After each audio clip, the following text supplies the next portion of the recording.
வணக்க மக்களே. 60 வயதிற்கும் மேற்பட்டவர்கள் தினமும் நடைப்பயிற்சி செய்யறதுனால கிடைக்கக்கூடிய அற்புதங்களை பற்றி தெரிஞ்சுக்கலாமா? வாங்க மக்களே, இப்போ வீடியோக்குள்ளே போயிடலாம். அதை பார்க்குறதுக்கு முன்னாடி நம்மளுடைய சேனலை நீங்கள் இப்போ தான் ஃபஸ்ட் டைம் பார்க்குறீங்க அப்படின்னு சொன்னால் மறக்காமல் சப்ஸ்கிரைப் பண்ணிவிட்டு சைடில் இருக்கக்கூடிய பெல் பட்டனை கிளிக் பண்ணி ஆல் அப்படின்ற ஆப்ஷனை செட் பண்ணி வச்சுக்கோங்க. நம்ம தொடர்ந்து வீடியோஸை பார்க்கலாம். ஸோ ஆயில நீடிப்பதில் நடைப்பயிற்சி எவ்வாறு உதவுது அப்படின்றத நம்ம கண்டிப்பாக தெரிஞ்சுக்கணுங்க. சிலர் வேகமாக நடைப்பயிற்சி செல்ல நினைத்தாலும் அவர்களுக்கு அது சாத்தியமாகாது. மெதுவாக நடப்பதே வசதியாகவும் இயல்பானதாகவும் தோன்றும். ஆனால் விறுவிறுப்பான நடைப்பயிற்சிகள் தான் ஆரோக்கியத்திற்கு பல நன்மைகளை செய்வதாக ஆய்வுகள் தெரிவிக்குது. இந்த பதிவில் கண்டிப்பாக நம்ம நடைப்பயிற்சி செய்கிறதுனாலும் ஏதாவது ஒரு எக்ஸசைஸ் நம்மளுடைய உடலுக்கு நம்ம செஞ்சால் எந்த மாதிரியான பயன்களை பெற முடியும் அப்படின்ற மாதிரியும் நிறைய தகவல்களை தெரிஞ்சுக்க போகிறோம். ஸோ முக்கியமாக வயதானவர்கள் நடைப்பயிற்சியை விட மற்ற ஏதாவது உடற்பயிற்சி செய்யணும்னு நினச்சா கூட அவங்களால கண்டிப்பாக முடியாது. ஸோ ஒரு மிதமான நடைப்பயிற்சி மேற்கொண்டாலே உடல் ரொம்ப ஆரோக்கியமாக இருக்கும் அப்படின்ற மாதிரி நிறைய தகவல்கள் வெளியாயிருக்கு. ஸோ நம்மளுடைய உடலுக்கு ஏதாவது ஒரு அசைவை கொடுத்துக்கிட்டே இருக்கணும். ஒரே இடத்துல இருந்து ஒரே இடத்துல உட்காந்துருந்தோம் அப்படின்னா கண்டிப்பாக நம்மளுடைய தசைகளும் சரி எலும்புகளும் சரி வலுவிழந்து போயிடும் அப்படின்ற மாதிரி சொல்கிறாங்க. அதனால் என்ன பண்ணணும், இப்போ உட்காந்துட்டே இருக்கோம் அப்படின்னு சொன்னால் உட்காந்துட்டே நம்ம இப்போ சேர்லேயே கொண்டு ஸ்குவாட் பண்ணுறது, எழுந்து உட்காறது கூட ஒரு எக்ஸசைஸ் தானே. ஸோ கை கால் அசைத்து கொண்டு இருக்கிறது அப்படின்றது நம்மளுடைய உடலுக்கு ரொம்ப நல்லது. நம்ம ஒரே இடத்துல உட்காந்துட்டோ ஒரே இடத்துல படுத்துக்கிட்டோ இருக்கிறது நம்மளுடைய உடலுக்கு கெடுதலை தரும். ஸோ ஒரு 1/2 hour இல்லைனா ஒரு 10 minutes நம்ம ஒரு யோகாவோ ஒரு எக்ஸசைஸோ செய்கிறது நம்மளுடைய உடலுக்கு அவ்வளோ நல்லது அப்படின்ற மாதிரி சொல்கிறாங்க. சரி, நீங்கள் ஒரு நிமிடத்திற்கு 100 அடிகளுக்கு மேல் நடந்தால் கூடுதலான நன்மைகள் கிடைக்கும். தினமும் 7 நிமிடங்கள் வேகமாக நடப்பது உங்களுடைய இதயத்தை ஆரோக்கியமாக பாதுகாக்கும். இதய நோய் வருவதற்கான ஒரு அபாயத்தை 14% குறைத்து விடும் அப்படின்ற மாதிரி ஆய்வுகள் தெரிவிக்கிறாங்க. ஸோ தினமும் வெறும் காலில், அதாவது வெறும் கால்னால் நம்ம எந்த ஒரு வண்டியும் இல்லாமல் நம்ம வெறும் காலில் நடந்து ஒரு கடைக்கோ ஒரு இடத்துக்கோ போய் நம்ம ரீச் ஆகி அதுவே நமக்கு ஒரு எக்ஸசைஸ் தானே. அதனால் நம்ம எக்ஸசைஸ் பார்த்திங்கன்னா பண்ணுறதை விட இந்த வாக்கிங் ரொம்பவே நல்லது. நடைப்பயிற்சி ரொம்ப முக்கியம், அதுவும் வயதானவர்களுக்கு ரொம்பவே இம்பார்ட்டண்ட்டு. ஒருவர் தொடர்ந்து நடைப்பயிற்சி மேற்கொள்ளும் போது அவருடைய இதய ஆரோக்கியம் அப்படின்றது மேம்படும். இது இதயத்திற்கு இரத்த சுழற்சியை சீராக செல்ல உதவுது அப்படின்னு சொல்கிறாங்க. நுரையீரலுடைய ஆரோக்கியத்தை மேம்படுத்துது. ஸோ எடையை குறைப்பதில் நடைப்பயிற்சி மிக முக்கிய பங்கு வகிக்கிறது.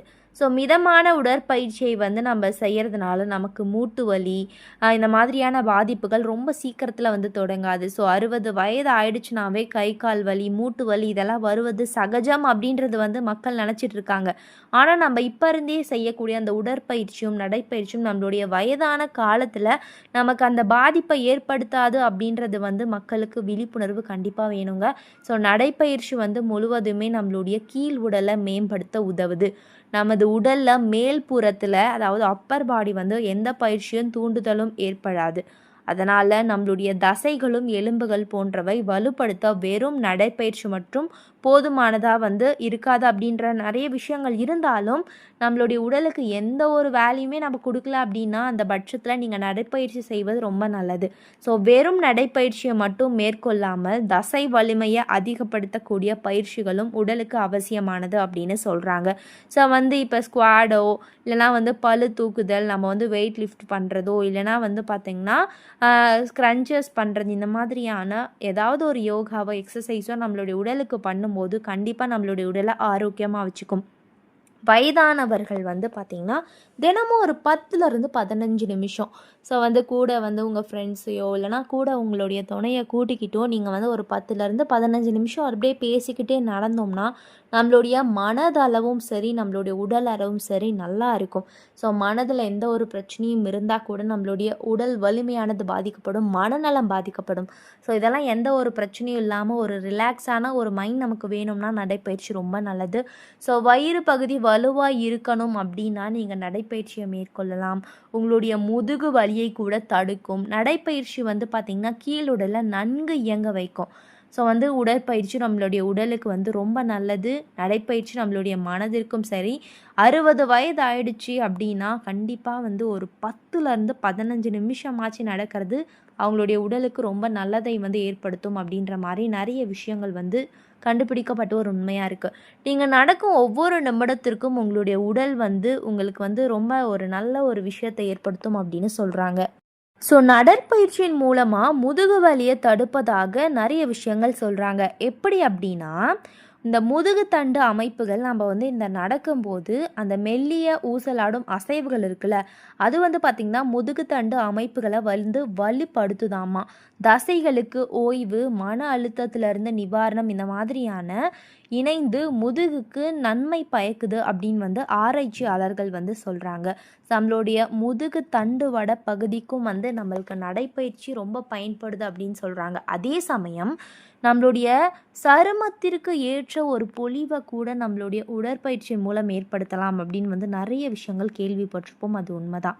ஸோ அதிகப்படியாக நீங்கள் தொடர்ந்து ஒரு 45 நிமிடங்கள் நடக்கும்போது தேவையற்ற விஷயங்களை அளவுக்கு அதிகமாக யோசிக்கக்கூடிய திறன் குறையுதாமா. ஸோ உங்களுடைய மனது அமைதியாகி மீண்டும் மீண்டும் தோன்றக்கூடிய அந்த யோசனைகள்லேருந்து விடுபடுது. இதுவே 60 நிமிடம் நடைப்பயிற்சி மேற்கொள்பவர்களுக்கான வெகுமானம் அப்படின்றது அதிகமாக இருக்கும். 1 மணி நேர நடைப்பயிற்சி நம்மளை மகிழ்ச்சியாக உணர வைக்கும். ஸோ டோபமைன் என்ற ஹார்மோனை மேம்படுத்துது. இதனால் நமக்கு பார்த்திங்கன்னா ஆர்த்தரைடல் சம்மந்தப்பட்ட வலி குறைவாக ஒரு சில ஆய்வுகளை கண்டுபிடிச்சு சொல்லியிருக்காங்க. ஸோ ஒரு வாரத்திற்கு 5 முதல் 6 மைல் தூரம் நடப்பது பார்த்திங்கன்னா நமக்கு ஆர்த்தரைட்டிஸ் பிரச்சனை ஏற்படுவதற்காக நிறைய விஷயங்களை தடுக்குது அப்படின்ற மாதிரி சொல்லப்பட்டிருக்கு.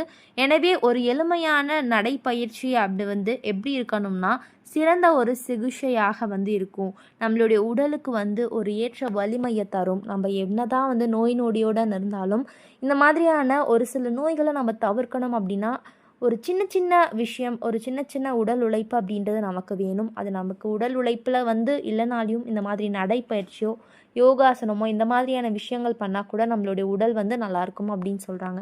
எனவே மக்களே, நடைப்பயிற்சி அப்படின்றது ரொம்ப முக்கியம். அதுவும் முக்கியமாக 60 வயதிற்கும் மேற்பட்டவர்களுக்கு ரொம்ப நல்லது அப்படின்னு நிறைய விஷயங்கள் தெரிவிச்சிருக்காங்க.